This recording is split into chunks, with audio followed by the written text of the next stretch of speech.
Item ಯಾವುದೇ ಇರಲಿ try ಮಾಡಿ ಆಚಿ ಚಿಕನ್ ಮಸಾಲಾ. ಆಚಿ ಚಿಕನ್ ಮಸಾಲಾ.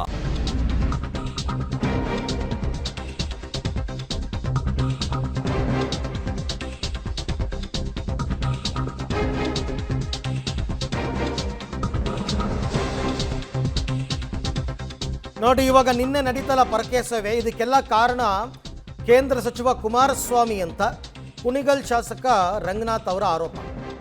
ಡಿಕೆಶಿ ಸಿಎಂ ಆಗಿರೋದನ್ನು ಸಹಿಸದೆ ರೈತರನ್ನ ಎತ್ಕಟ್ತಾ ಇದ್ದಾರೆ. ಕುಮಾರಸ್ವಾಮಿಯೇ ಸೃಷ್ಟಿ ಮಾಡಿರುವ ವ್ಯವಸ್ಥೆ ಇದು ಅಂತ ಅವ್ರ ಮೇಲೆ ಎತ್ತು ಹಾಕಿದ್ರು. ಕುಣಿಗಲ್ ರಂಗನಾಥ್ ಆಕ್ರೋಶವನ್ನು ವ್ಯಕ್ತಪಡಿಸಿದ್ದಾರೆ ಕುಮಾರಸ್ವಾಮಿ ಅವರ ವಿರುದ್ಧ. ನಿನ್ನೆ ಏನು ನಡೀತು ಅದಕ್ಕೆಲ್ಲ ಕಾರಣ ಅವರೇ ಅಂತ ಇವರ ಆರೋಪ.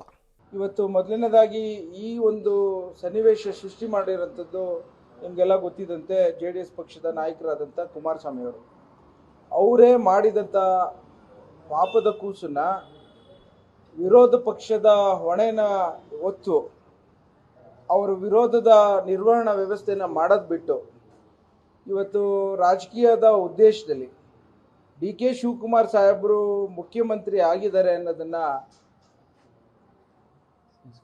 ಸಹಿಸಿಕೊಳ್ಳದಲೆ ಪ್ರತಿ ಹಂತದಲ್ಲೂ ಅಡಚಣೆ ಮಾಡಬೇಕು ಅಂತ ಪ್ರಚೋದನಾ ಹೇಳಿಕೆಗಳನ್ನು ಕೊಟ್ಕೊಂಡು ಈ ಒಂದು ಸನ್ನಿವೇಶಗಳನ್ನು ಸೃಷ್ಟಿ ಮಾಡೋಂಥದ್ದು ನಿಪುಣರು ಅನ್ನೋದನ್ನು ತೋರಿಸ್ಕೊಡ್ತಾ ಇದ್ದಾರೆ. ನಾನು ಒಬ್ಬ ವಿದ್ಯಾವಂತನಾಗಿ ಇವತ್ತು ಪ್ರತಿಯೊಂದು ಹಂತದಲ್ಲೂ ಉದ್ಯೋಗವನ್ನು ಸೃಷ್ಟಿ ಮಾಡಿಕೊಡಿ ಅಂತ ಹೇಳಿ ಕರ್ನಾಟಕದ ಯುವ ಮಿತ್ರರೆಲ್ಲರೂ ಸರ್ಕಾರಕ್ಕೆ ಒತ್ತಡ ಆಗ್ತಾ ಇದ್ದಾರೆ. ಅದೇ ರೀತಿ ಯಾವುದಾದ್ರು ಹಿಂದೆ ಜಮೀನುಗಳನ್ನು ಅಕ್ವಿಷನ್ ಮಾಡಿರೋಂಥ ಹಿನ್ನೆಲೆಯಲ್ಲಿ ಅದಕ್ಕೆ ಪೂರ್ಣವಾದಂಥ ಒಂದು ಅಂತ್ಯವನ್ನು ಕಾಣಬೇಕು ಅನ್ನೋ ಒಂದು ಉದ್ದೇಶ ಬಿಟ್ಟರೆ ಮತ್ತೊಂದಿಲ್ಲ. ಇವತ್ತು ಏನು ಅಕ್ವಿಷನ್ ಮಾಡಿರೋಂಥ ಪ್ರಶ್ನೆ ಯಾರು ಅನ್ನೋದನ್ನು ಜನರ ಮನಸ್ಸಲ್ಲಿ ಇವಾಗ ಹೋಗಿದೆ. ಏನು 2004ರಲ್ಲಿ 2006ರಲ್ಲಿ ಅಕ್ವಿಷನ್ ಮಾಡಿರೋಂಥ ಕುಮಾರಸ್ವಾಮಿಯವರು, ಇಂದಿನ ಮಾಜಿ ಮುಖ್ಯಮಂತ್ರಿಗಳಾದಂಥ ಕುಮಾರಸ್ವಾಮಿಯವರು ಆ ಸಂದರ್ಭದಲ್ಲಿ ಅಕ್ವಿಷನ್ ಮಾಡ್ಬೇಕಾದ್ರೆ ಆಲೋಚನೆ ಮಾಡಬೇಕಾಯಿತು ಇನ್ಫೋರ್ವನ್ನು ಅನೌನ್ಸ್ ಮಾಡೋಂಥ ಸಂದರ್ಭದಲ್ಲಿ.